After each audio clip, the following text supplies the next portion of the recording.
The smell hit me first. Lauren came through our front door at 11:47 p.m., 3 days before our wedding, reeking of gin and somebody else's cologne. Not Tom's usual everyday aftershave, but something expensive, something that cost more than my monthly car payment. "We need to talk," she said, not even bothering to look at me.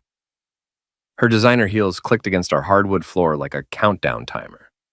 I was sprawled on our couch, still in my sales department khakis, nursing a beer and watching late-night reruns. The wedding invitations sat in neat stacks on our coffee table, mocking me with their gold-embossed lettering. 300 guests, $12,000, my life savings. "Let me guess," I said, taking another sip. "Cold feet, second thoughts? Or did you finally realize you're marrying a guy who drives a Honda Civic instead of a BMW?" Lauren's laugh was sharp, bitter. She'd been practicing it, I realized. This whole conversation had been rehearsed. "The wedding's off, Nick. I'm in love with someone else." I set down my beer with deliberate care. "Anyone I know? Your brother Tom." The words hung in the air like smoke. Tom. My younger brother who worked in our company's marketing department, who borrowed money from me every month, who still lived in a studio apartment at 32. Who couldn't keep a girlfriend for more than 6 weeks. "Well," I said finally, "I'm not holding you back." But my mind was already racing. Lauren was ambitious, status-obsessed, materialistic. Tom was none of those things that attracted her. Something didn't add up. She'd expected tears, begging, maybe throwing things. My calm response threw her off script. "That's it? That's all you have to say?" I shrugged. "What do you want me to say? Fight for you, beg you to stay? We both know that's not happening." The next morning at Hartwell and Associates, our mid-sized sales firm, I watched Lauren differently. Really watched. She moved through the open plan office like she owned it, her blonde hair perfectly styled, her smile practiced and cold. But there were details I'd missed before. Her phone never left her hand. She angled it away from everyone, even me. When Paul Bennett walked by her desk, she straightened her posture, smoothed her skirt. Paul, our top sales director, with his corner office and his Rolex and his reputation for closing deals that made the rest of us look like amateurs. "Nick, you look like heck," said Janine, my assistant. She was 45, divorced, and had the sharp eyes of someone who'd been burned before. Wedding jitters? Something like that. She studied my face. Janine had worked for me for 3 years, and she could read my moods better than my own mother. "Whatever's going on, be careful. Office politics are nastier than divorce court." At lunch, I drove to Mickey's, the dive bar 3 blocks from our office.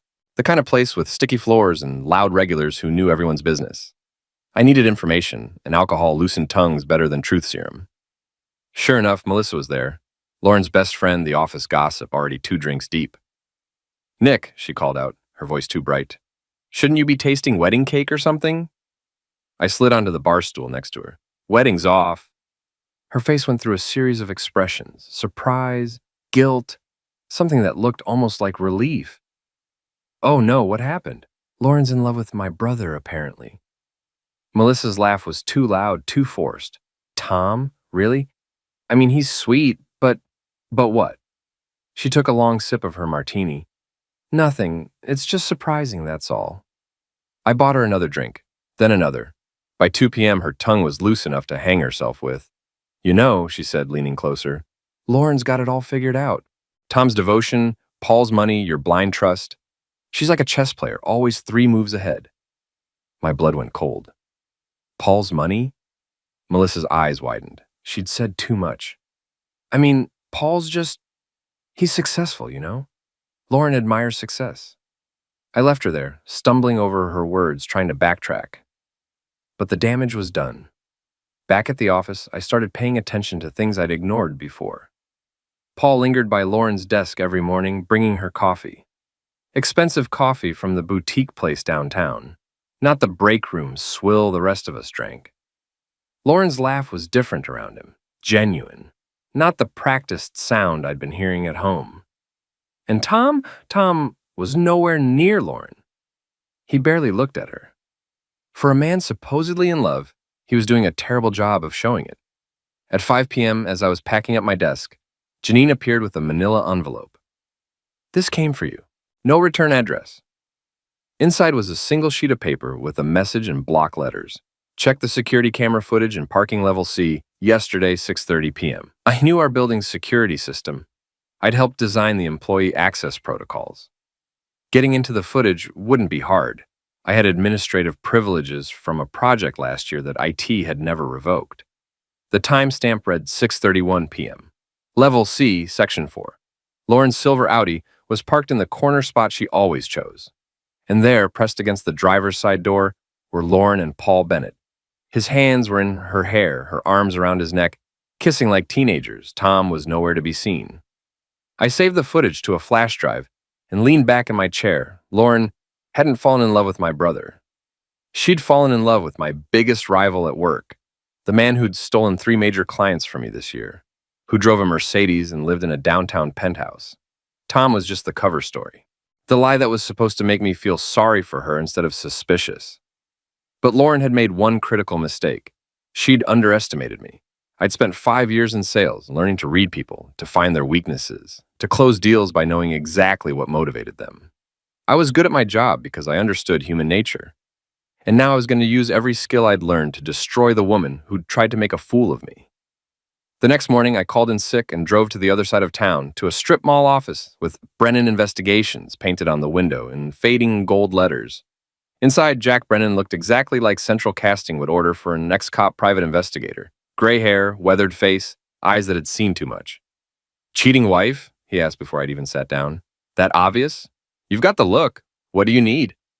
I told him about Lauren and Paul, showed him the security footage. He nodded like he'd seen it 1,000 times before. "Here's the thing," he said. "You could confront them, make a scene, get your revenge that way. Or you could be smart about it, build a case, gather evidence. Make sure when you drop the hammer, it stays down." "What kind of evidence?" "Financial records, phone records if you can get them legally, witnesses, documentation of their affair affecting workplace dynamics. The more you have, the more damage you can do to both of them professionally." He quoted me a price that made me wince, but I paid it. This was war now, and wars cost money. "One more thing," Brennan said as I was leaving. "Don't do anything stupid. Don't break any laws. Smart revenge is legal revenge." Back at the office, I started my campaign. First, I needed allies, people who'd seen what I'd seen, who could corroborate the affair when the time came. Janine was the obvious choice. She saw everything, knew everyone, and she was loyal. "I need your help with something," I told her during lunch. "Does it involve Lauren and that snake Paul Bennett?" I stared at her. "You know, honey, I've been watching office affairs for 20 years. They think they're being subtle, but they're about as subtle as a car crash. The question is, what are you going to do about it?" "I'm going to destroy them both. Professionally, socially, completely. But I need to be smart about it." Janine's smile was sharp as a blade. "Count me in." The plan started small. I began documenting everything: times, dates, witnesses, Lauren leaving early for client meetings that didn't exist, Paul's calendar being mysteriously free during the same hours, the way they looked at each other during staff meetings. I also started playing the sympathy card. Word had gotten around that my wedding was canceled, and I let people draw their own conclusions about why. Poor Nick, left at the altar by his ambitious fiancée. The office rallied around me in small ways: invitations to lunch, offers to grab drinks after work, genuine sympathy that I banked like currency. Meanwhile, I was gathering intelligence. I learned that Paul had expensive tastes and mounting debts. The Mercedes was leased, not owned. The penthouse apartment was stretching his finances thin. He needed the commission from big sales to maintain his lifestyle. So I started sabotaging his deals. Nothing illegal, nothing traceable. But I had relationships with clients, inside information about their needs and concerns. A word here, a suggestion there, and suddenly Paul's sure-thing contracts were falling through. His closing rate dropped from 80% to 45% in 2 weeks. I watched him get more desperate, more aggressive. He started working longer hours, making more calls, pushing harder. The stress was showing. Dark circles under his eyes, short temper with colleagues, visible anxiety during client presentations. Lauren noticed too. I saw them arguing in the parking garage, their voices echoing off concrete walls. She was worried about his performance affecting their future plans. whatever those plans were. That's when I decided to accelerate the timeline. I'd kept Lauren's laptop password from when we lived together. She never changed it, too confident in her own security. While she was in a client meeting, I borrowed her laptop for 10 minutes and installed tracking software. Nothing illegal, just a program that logged websites visited and applications used. Within a week, I had a goldmine of information. Personal emails between Lauren and Paul discussing their relationship.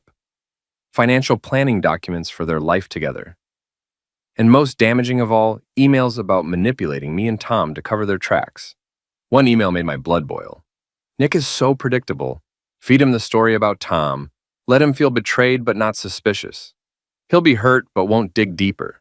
Tom's too stupid to contradict the story, and by the time anyone figures it out, we'll be long gone. They'd planned this. Every detail, every lie, every manipulation. I wasn't just a casualty of their affair. I was a mark in their con game. But they'd made one crucial error. They'd underestimated their mark. I printed everything, saved copies to multiple drives, and prepared for the next phase. It was time to bring in more players.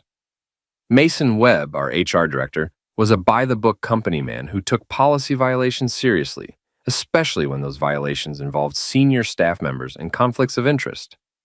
I scheduled a meeting with him, armed with documentation. I want to report a potential ethics violation, I said, sliding a folder across his desk. Mason reviewed the evidence. Photos of Paul and Lauren together, documentation of their relationship affecting workplace dynamics, records of Paul's declining performance correlating with increased personal stress. This is serious, he said. Relationships between supervisors and subordinates require disclosure. If they've been hiding this, there's more, I said. I have reason to believe Paul Bennett has been sharing confidential client information with Lauren to help her close deals. Conflict of interest, possible breach of client confidentiality. It wasn't entirely true, but it wasn't entirely false either. I'd seen Lauren's sudden success with clients who'd previously worked with Paul. The implication was enough to trigger an investigation. I'll need to look into this immediately, Mason said. This could be grounds for termination if proven. I left his office feeling lighter than I had in weeks. The wheels were in motion. That evening, I went back to Mickey's bar. The regulars were in full gossip mode, and I'd learned that buying a few rounds could unlock any secret in town. You hear about that fancy sales guy, said Rick, a construction worker who'd done renovations on our office building? The one with the Mercedes? Paul Bennett? I asked innocently. That's the one. Word is, he's been parking that car in some interesting places. My buddy works security at the Marriott downtown. Says he's seen that Mercedes there every Tuesday and Thursday afternoon. Same time, same spot. I bought Rick another beer and filed away the information. Tuesday and Thursday afternoons, when Lauren had client meetings and Paul's calendar showed off-site appointments.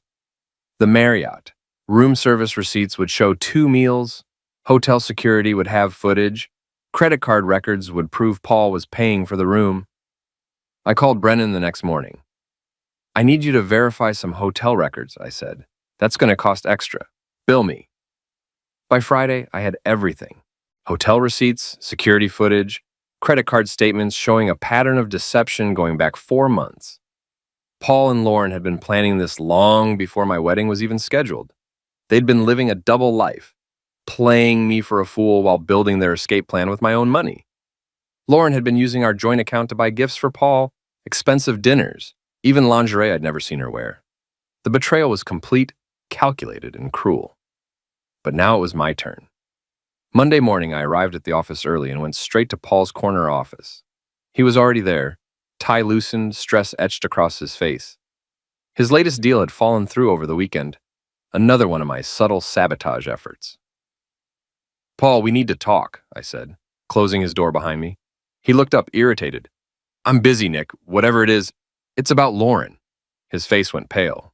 What about Lauren? I sat down across from his desk and smiled. I know about the affair. I know about the hotel rooms. I know about the lies you've been telling and the lies she's been telling. I know everything. Paul's mouth opened and closed like a fish. He was calculating, trying to figure out how much I actually knew versus how much I was bluffing. I don't know what you're talking about. I pulled out my phone and showed him the security footage from the parking garage. His face crumpled. Look, Nick, it's not what you think. It's exactly what I think. You've been screwing my fiancé for 4 months, using me as cover while you plan your little love nest. The question is, what are we going to do about it? Paul straightened in his chair, trying to regain some composure. What do you want? I want you to end it. Today. Tell Lauren it's over, that you're not leaving your wife, whatever story you need to tell.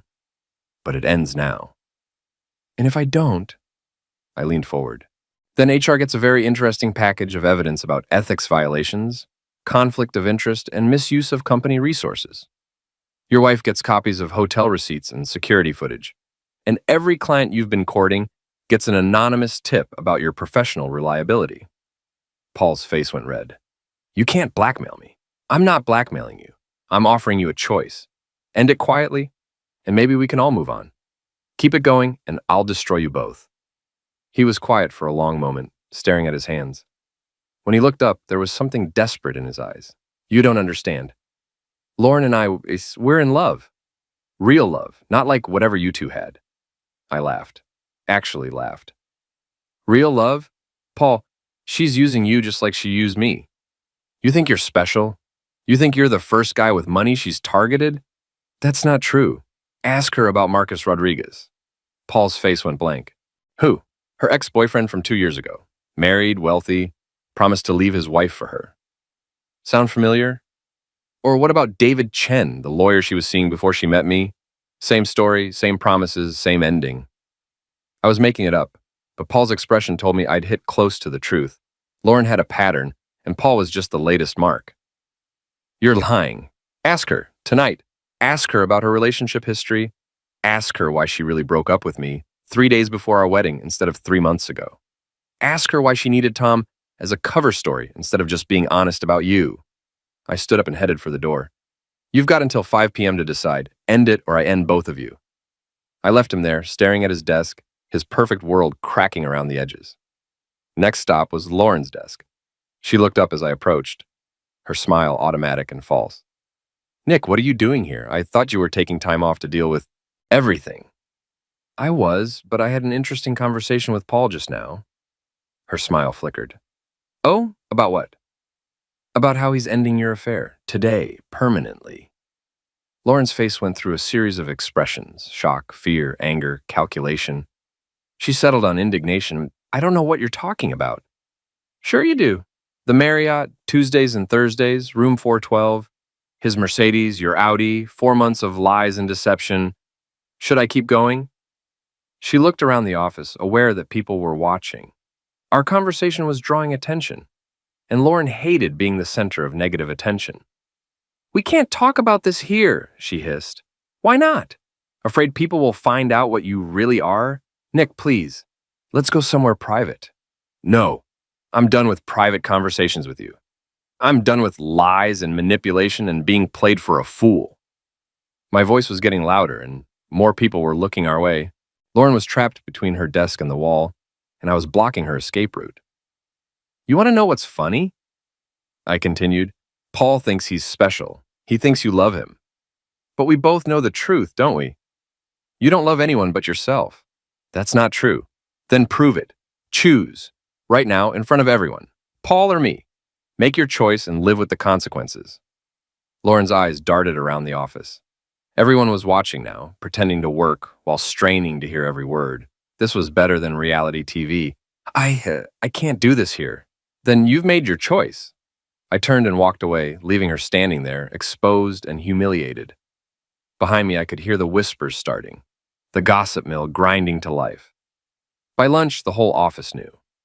Lauren and Paul, caught in an affair, confronted by the betrayed fiancé. The story grew with each telling, becoming more dramatic, more scandalous. I ate my sandwich at my desk and watched the fallout. Paul stayed locked in his office, avoiding eye contact with everyone. Lauren tried to maintain her composure, but I could see the cracks showing. Her hands shook when she reached for her coffee. Her laugh was too bright, too forced. At 3 p.m., Mason Webb called me into his office. I've completed my preliminary investigation into the ethics violations you reported, he said. I'm going to need formal statements from you and any witnesses. Of course. There's something else. Paul Bennett has requested a transfer to our Chicago office, effective immediately. I tried to look surprised. Really? That seems sudden. He cited personal reasons.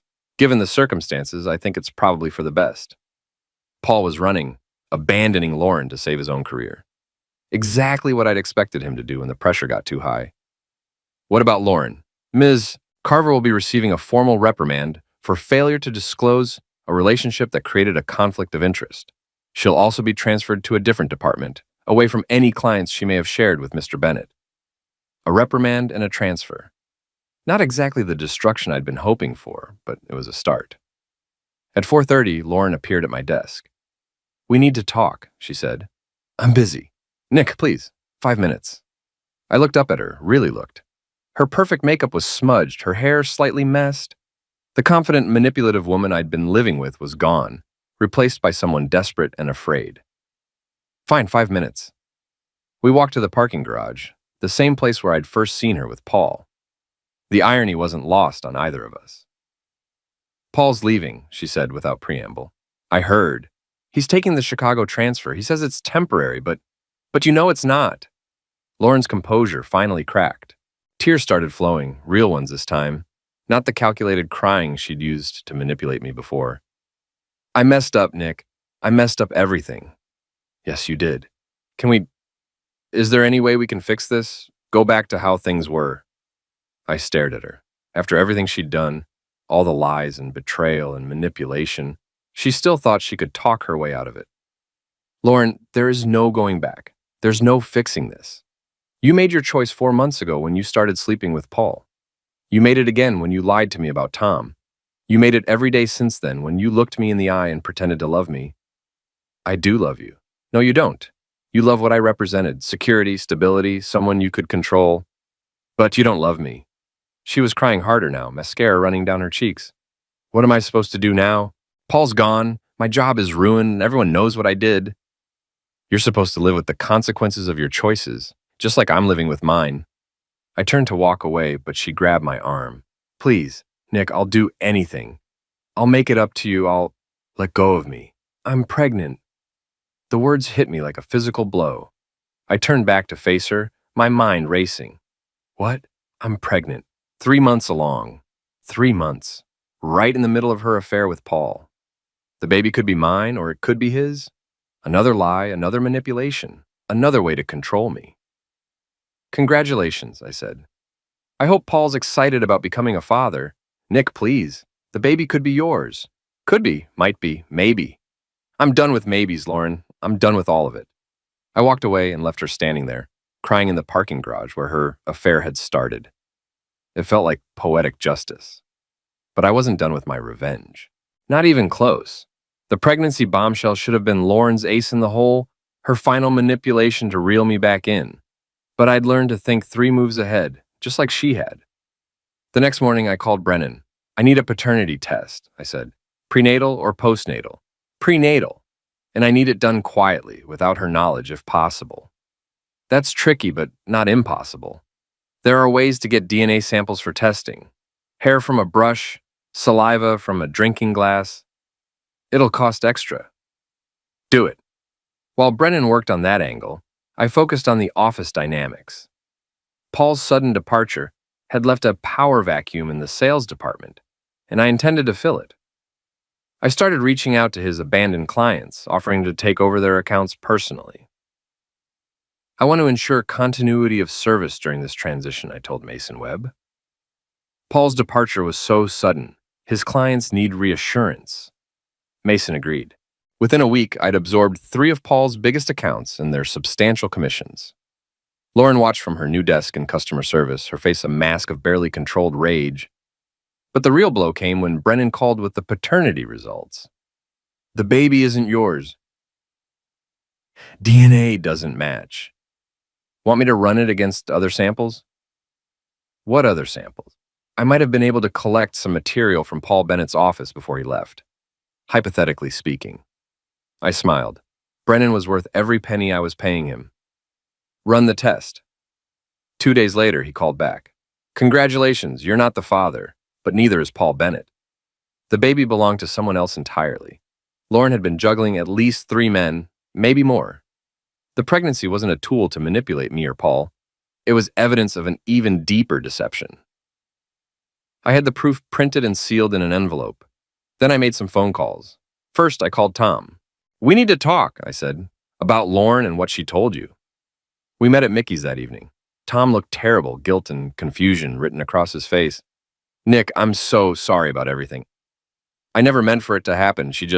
Tom, stop. Lauren lied to both of us. You're not the father of her baby, and you're not the reason she left me." I showed him the paternity results and the evidence of her affair with Paul. Tom's face went through a series of emotions: relief, anger, betrayal. "She used me," he said finally. "She used both of us. The question is, what are we going to do about it?" Tom's anger was building, the same slow burn I'd felt when I first discovered the truth. "What do you have in mind?" "Public humiliation, complete social destruction. Make sure everyone knows exactly what she is." "Count me in." Next, I called Lauren's parents, Richard and Margaret Hartwell, Old Money, Connecticut, the kind of people who valued reputation above everything else. They'd paid for half the wedding, and they weren't happy about losing that investment. "Mr. Hartwell, I think you should know some things about your daughter's recent behavior," I said.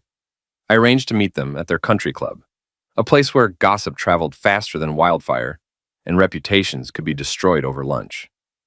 I brought evidence: photos, documents, paternity results. I laid it all out like a prosecutor presenting a case. "Lauren has been conducting multiple affairs," I said. "She's pregnant with a child that belongs to neither me nor Paul Bennett. She's been lying to everyone, manipulating situations for her own benefit, and using family connections to cover her tracks." Margaret Hartwell's face went white. This is unacceptable. "I thought you should know before word gets out publicly," which it will eventually. Richard Hartwell was already calculating damage control. "What do you want from us?" "Nothing. I just thought you deserved the truth, but I knew what would happen. The Hartwells would cut Lauren off financially, socially, completely. They couldn't afford to have their family name associated with scandal. The final piece of my plan involved Melissa, Lauren's gossipy best friend who'd already revealed too much at Mickey's. I knew she was the weak link, the one who couldn't keep secrets when she was drinking. I arranged to accidentally run into her at the bar on Friday night. She was already 3 drinks deep when I arrived. "Nick, how are you holding up? This whole thing with Lauren must be so hard." "I'm managing. Though I have to admit, some of the things I've learned recently have been surprising." "Like what?" I bought her another drink and let the alcohol do the work. "Well, the paternity test results for one thing." Melissa's eyes widened. "Paternity test? You didn't know? Lauren's baby isn't mine or Paul's. Turns out she was seeing someone else entirely." "Who?" I shrugged. "She won't say. But the DNA doesn't lie." Melissa was drunk enough to be indiscreet, but sober enough to understand the implications. This was the kind of gossip that could destroy someone completely. "Oh my God, Lauren doesn't know you know, does she?" "Not yet, but she will soon enough." I left Melissa at the bar, knowing she'd be on the phone within an hour, spreading the news to everyone in her contact list. By Monday morning, the entire office would know that Lauren's baby belonged to a mystery man, that she'd been lying to everyone about everything. The trap was set. All I had to do was to wait for Lauren to walk into it. Saturday morning, my phone rang. "Lauren, we need to talk, now. I'm busy. Nick, please. Melissa called me last night. She said you told her about the paternity test." "Did I? I don't recall. You know the baby isn't yours." "I know a lot of things, Lauren. The question is, what are you going to do about it?" There was silence on the other end of the line. Then quietly, "What do you want?" "I want the truth. All of it. Who's the father? How long has this been going on? How many other lies have you told?" I can't do this over the phone." "Then don't. Live with the consequences." I hung up and turned off my phone. Let her sweat for a while, wondering how much I knew, how much damage I could do. By Sunday evening, I had my answer. Lauren showed up at my apartment, looking like she hadn't slept in days. "The father is Marcus Rodriguez," she said without preamble, "a client from 6 months ago. It was supposed to be a one-time thing, but Marcus Rodriguez, a married real estate developer with a reputation for aggressive business practices and expensive tastes. Exactly Lauren's type. Does he know? No, and I'm not telling him. Why not? Because he's married, wealthy, and has no interest in complications. The baby would ruin everything for him. So you thought you'd pin it on me instead? Lauren's face crumpled. I was scared. I didn't know what else to do. You could have told the truth. The truth would have destroyed everything. The truth is destroying everything, just slower than it would have otherwise. I looked at her standing in my doorway, this woman I'd thought I loved, thought I knew. She was still beautiful, still polished, but now I could see through the facade to the desperate, manipulative person underneath. You're going to tell Marcus, I said. You're going to tell him he's the father, and you're going to deal with whatever consequences come from that. I can't. Then I will. Her face went pale. You wouldn't. Try me. Lauren stared at me for a long moment, seeing something in my expression that told her I wasn't bluffing. You've changed, she said finally. No, I've just stopped pretending to be someone I'm not. You should try it sometime. She left without another word. But I knew she'd be back. Desperate people always came back, looking for one more angle, one more manipulation, one more way to avoid facing the truth. I was ready for her. Monday morning brought the reckoning I'd been orchestrating for weeks. Lauren arrived at the office to find her world completely collapsed. The gossip mill had worked overtime all weekend, and everyone knew about the pregnancy, the paternity test, the multiple affairs. Whispers followed her through the hallways. Conversations stopped when she approached. The woman who'd once commanded respect and attention was now a pariah. I watched from my desk as she tried to maintain her composure, but the cracks were showing. Her hands shook as she turned on her computer. Her voice was unsteady when she answered the phone. At 10 a.m., Mason Webb called her into his office. She emerged 20 minutes later, carrying a box of personal items. Terminated for cause. The ethics investigation had concluded, and the evidence was overwhelming. She walked past my desk without looking at me, but I could see the tears she was trying to hold back. Rough morning? Janine asked, not bothering to hide her satisfaction. Justice has a way of working itself out, I replied. But Lauren's professional destruction was just the beginning. By lunch, her parents had arrived at the office building. I watched from the window as they confronted her in the parking lot. Richard Hartwell was red-faced, gesticulating angrily. Margaret stood rigid with disapproval. The conversation lasted 15 minutes. When it was over, Lauren was alone, and the Hartwells were driving away in their Mercedes. She'd been cut off, disowned, left to face her problems without the family safety net she'd always relied on. I felt a moment of something that might have been pity. Then I remembered the wedding invitations on my coffee table, the money I'd spent, the months of lies and manipulation. The pity passed. That evening I was at Mickey's celebrating my promotion. I'd officially been given Paul's old position in client list when Lauren walked in. She looked terrible. Her hair was unwashed, her clothes wrinkled, her makeup smeared. The polished facade had completely crumbled. She spotted me at the bar and walked over, ignoring the stares and whispers from the other patrons. Are you satisfied now? She asked. Getting there. You've destroyed everything. My job, my family, my reputation. Was it worth it? I turned to face her fully. You destroyed everything, Lauren. I just made sure people knew about it. I loved you. No, you didn't. You loved what I could give you. Security, stability, cover for your affairs. But you never loved me. She was crying now, but I felt nothing. No sympathy, no regret, no desire to comfort her. What am I supposed to do now? I have nothing left. Figure it out. That's what adults do when they face consequences for their actions. The baby is Marcus Rodriguez's problem. I called him this morning. Told him everything. He's expecting your call. Lauren's face went white. You didn't. I did. Turns out he's not as happy about unplanned fatherhood as you might have hoped. She stared at me like she was seeing a stranger. You're not the man I thought you were. No, I'm not. I'm better. Lauren left the bar without another word. I finished my drink and went home, feeling lighter than I had in months. But I wasn't done yet. There was one final move to make. Tuesday morning, I drove to the offices of Rodriguez Development. Marcus was a big man, intimidating, with the kind of presence that filled a room. But when I walked into his office, he looked smaller somehow, worried. You're the ex-fiancé, he said without preamble. Nick Carver. Thanks for seeing me. What do you want?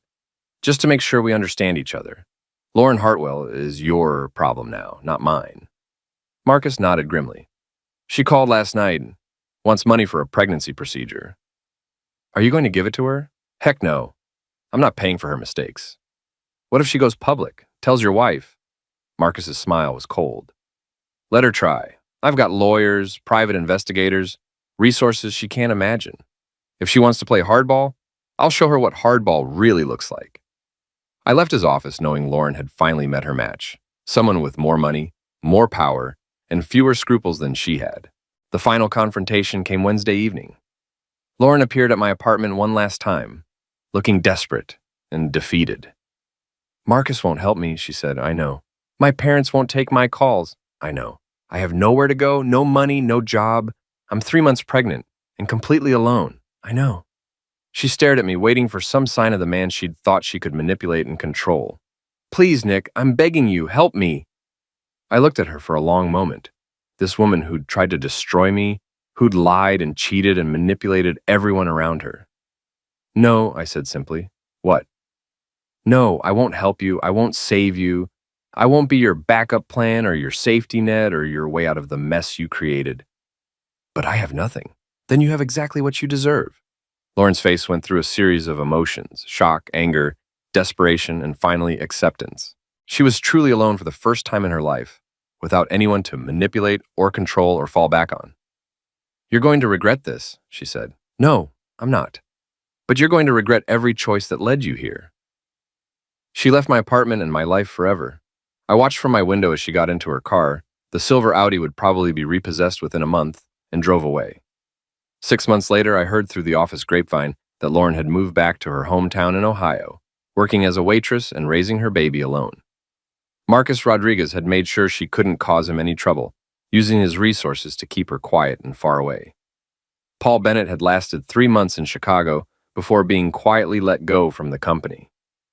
Turns out, his performance problems had followed him, and without Lauren to help maintain his facade, his weaknesses became obvious. Tom and I had rebuilt our relationship, bonded by our shared experience of being manipulated by the same woman. He'd learned to be more careful about trusting people, and I'd learned that sometimes the quiet brother has depths you don't expect. As for me, I was thriving. Paul's old job came with a substantial salary increase, a corner office, and the respect of colleagues who'd watched me handle a devastating personal betrayal with intelligence and grace. I'd turned my worst moment into my greatest triumph. The wedding invitations were still in my closet, a reminder of how close I'd come to making the biggest mistake of my life. Sometimes I looked at them and felt grateful to Lauren for showing me who she really was before it was too late. I'd learned that revenge, when served intelligently and patiently, was indeed a dish best served cold. I'd destroyed my enemies completely, legally, and permanently. They would never recover from what I'd done to them, and I'd done it all without breaking a single law or compromising my own integrity. Lauren had taught me to think like a chess player, always 3 moves ahead. She just hadn't realized I was a faster learner than she was a teacher. In the end, the underdog had bitten back, and the bite was fatal.